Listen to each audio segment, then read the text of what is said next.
So here we are at another demo at our IoT Congress in Barcelona. And this one is about asset tracking. So the Congress is called Internet of Things. So let's talk a little bit about things and where they are. Here we have an example of little racing cars going around, but you could also imagine that this is a metal box or a big tool for an injection molding machine. So Internet of Things means where is this thing, what is it, and what it is meaning.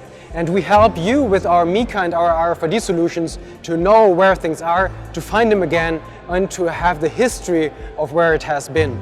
So traceability is really the project that is really the basis and all the things you need for Internet of Things.